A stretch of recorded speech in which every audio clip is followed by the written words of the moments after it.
Thank you to Simthic, accessible via sim.gg for the weapon stats used in making this video. Link in the description. Hello, this is yet another entry into a series I've been calling Final Meta, an exploration into the infantry weapons in Battlefield 5 following its final content release. This video covers the Krag Jørgensen, Kar98K, and briefly the K3143. The very long-range bolt-action rifles of Battlefield 5. These weapons favor the longest distance shooting in the game, being more hyper-specialized and dedicated to getting difficult headshots at ludicrous ranges. The sniper combat role is really the only combat role you need to concern yourself with these guns. Instead of flanking or aggression, you use your weapon's long reach, stemming from its perfect accuracy and the fastest bullet velocities, to hit targets from afar, dampening the need to retain elevated positions, flank, or closing the gap. And since the time to kill is very slow with these rifles with body shots, marking your target for a follow-up is very useful if you miss a headshot. In terms of sights, the Krag and Kar98K, the 6x scope is the best choice without any doubt. This doesn't negatively affect the Krag's reload speed, but the Kar98K does take a significant hit to its reloads. Luckily, considering your typical ranges you should use these rifles, that isn't a notable issue. For gadgets, I suggest the smoke grenade, spotting scope, and spawn beacon. Smoke grenades are really a seriously effective tool even for these bolt actions, as if you find yourself targeted by other snipers or vehicles that you normally can't handle on your own, you can use the smokes as a quick escape. Since you'll generally be to the rear of your squad and quite a distance away the vast majority of the time you're using these weapons, you can also use the smoke grenades to revive downed squad mates with relative safety. The spotting scope has a number of strengths over the spotting flares that suit the long shot bolt actions. Since you don't need to concern yourself with ammo, you can endlessly spot infantry and vehicles for your team. Whereas if you run out of flares with these rifles, you'll have to spend time getting close to reach an ammo box to refill them, placing you outside your ideal engagement ranges more frequently. It also acts as a means to spot enemies with a long-range scope without immediately giving yourself away with the 6x scope glint. The spawn beacon serves a more conventional sniper nester's role, rather than being used as a flanking tool. It allows you to reach a good sniper position and never have to worry about losing it unless someone finds your beacon, which will be unlikely if you place it sufficiently off in the distance. In times where you'd rather constantly change your sniper position to remain unpredictable for a more counter-sniper savvy enemy, and you'd rather provide a rude surprise for rushers, AP mines can also be an effective choice, as they can extend your survivability and punish players for seeking you out in CQC.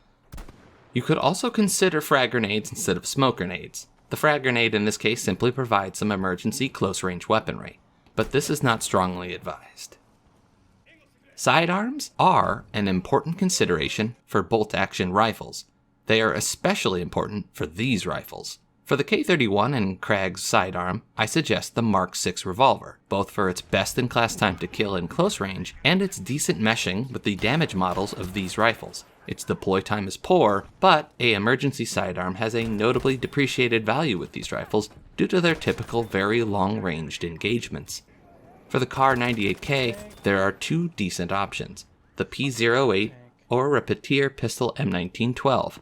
The main reason I choose these is they're significantly faster than average bullet velocities and damage profile that matches with the Kar98K's close range damage, which allows them to be finisher weapons while still having a decent firing rate, making them more usable in closer ranges than the Model 27, which similarly has a fast bullet velocity.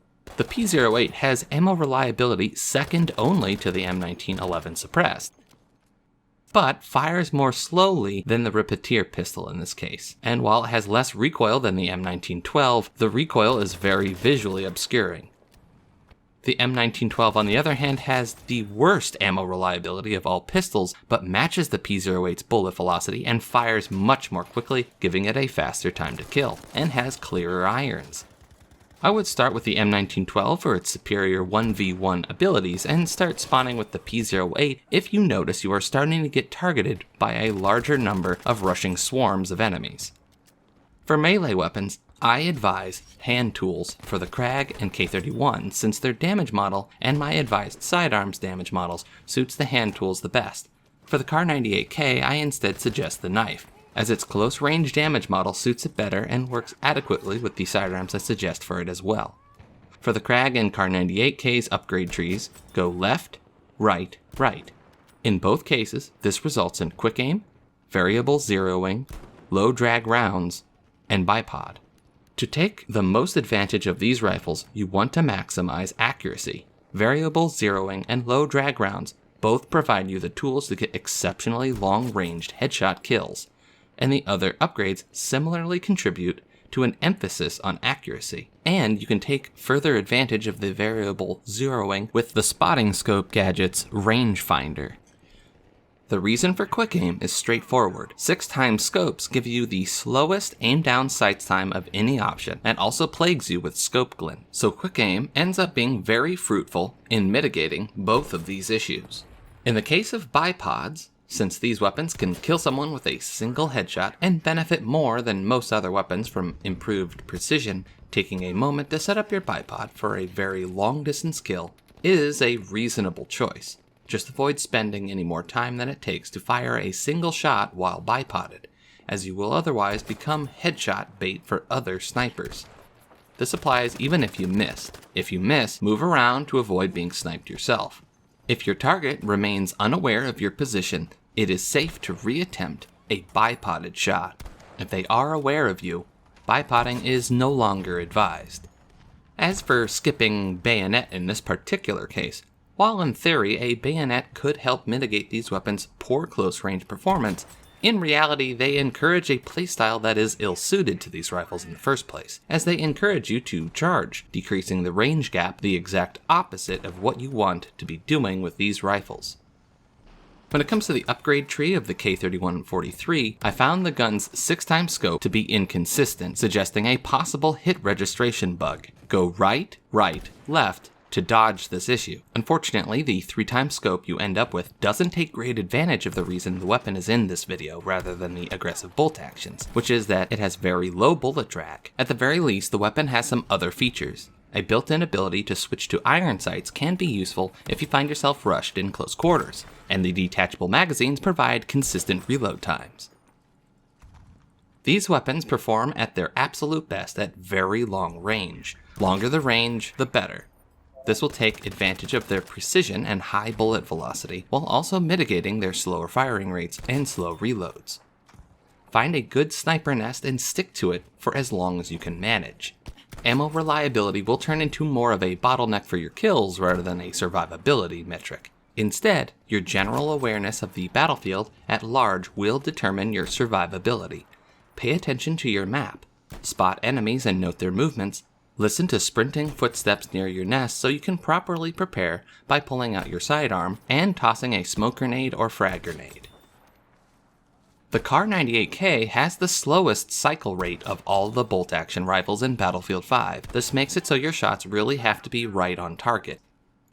If a squad mate or a medic does seek to revive one of your more recent kills, they will provide you additional stationary targets to snipe once they initiate the revive animation. So watch over the bodies of your enemies. When it comes to time to kill, these rifles are either the slowest or the fastest. Body shots produce the slowest times to kill in close range of any primary in the game. But because of their precision and very, very fast bullet velocities, getting headshots is a fairly straightforward task on unsuspecting targets, making your kills at very long range potentially instant one-shot kills, giving your targets no real way of reacting unless they get revived or they respawn with the explicit intention of getting revenge. The only limitation in terms of time to kill for a headshot is the bullet velocity itself, and since these rifles have the fastest bullet velocities of any primary in the game, it's technically impossible for anything to beat a headshot with these weapons. Though keep in mind that K31's muzzle velocity is slower than the Krag and Kar98K, matching that of the other bolt actions, however has significantly less bullet drag than the Krag or Kar98K, even if they have the low drag rounds upgrade equipped, making it more predictable at longer ranges. In conclusion, if you prefer your kills to be long distance, there isn't anything that beats these rifles. They are the ultimate long-range shooters of Battlefield 5. Thank you for watching my video to the end. Please like, comment, subscribe, and click the bell for notifications.